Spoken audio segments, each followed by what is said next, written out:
Donald Trump recently একটা কথা বলেছে যে সে মোদির উপরে কিছুটা বিরক্ত এবং মোদি কিন্তু সেটা বুঝতেও পেরেছে। He wanted to, Modi's a very good man. Yes. He's a good guy.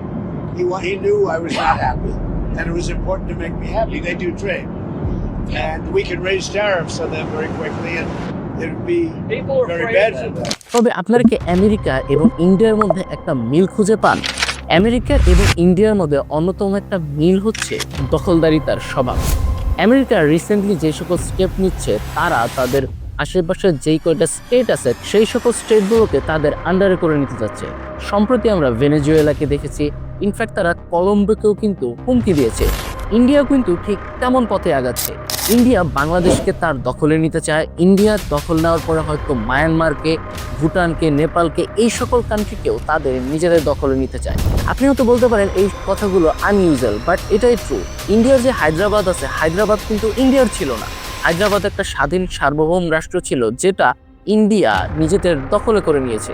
বর্তমানে বাংলাদেশ এবং ইন্ডিয়ার যে সকল পলিটিক্যাল ইস্যু চলছে তার মাধ্যমে খুব সহজে বোঝা যায় ইন্ডিয়া বাংলাদেশকে তাদের নিজেদের রিজিয়নে করে নিতে চাচ্ছে।